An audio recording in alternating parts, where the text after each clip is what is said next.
Hi, babies. Hi, babies. Hi, babies. This is Chloe from the ReiQueer.com. Surprise! It's happening. Why are you starting a podcast? Starting a podcast because I honestly feel like there's not enough of my personality represented in the ReiQueer. I feel very divorced as a person from the whole brand, and it's just time. I don't know. I have some shit to say. I feel as though I made that classic mistake of separating my personality from my purpose, and I don't see a lot of my actual self when I look at the ReiQueer. What makes you nervous about being this vulnerable on the podcast? I feel like vulnerability is a big part of what I do already, but for me, it really boils down to fear of being seen and honestly, a fear of looking stupid.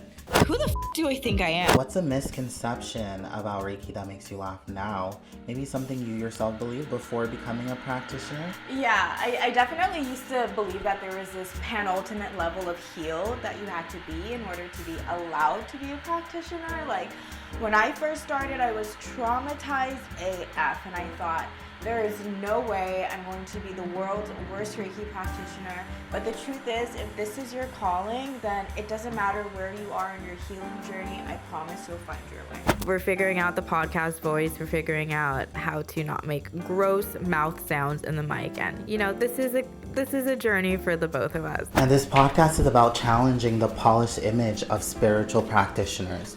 What made you brave enough to participate?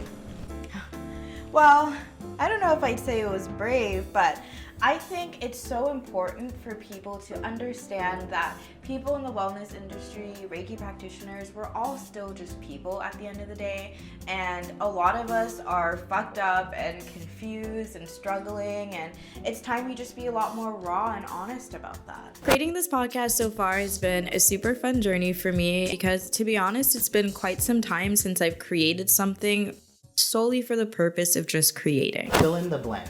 The wellness industry needs more silliness. Be back in front of the mic where I belong. What is your least spiritual self-care practice? Smoke a lot of weed and watch a lot of TV. I feel like I've been in hustle mode, I've been in survival mode. Where can listeners find and subscribe to your podcast? Listeners can find my podcast wherever you typically listen to your normal podcast, and we are going to be releasing every week. And what type of conversation and topics can listeners expect you to explore? We can expect conversations on the underbelly of the wellness industry, getting real and personal and raw about my own journey as a practitioner, story times, and so much more. I think the pizza's here, actually. Would you mind grabbing that? Sure.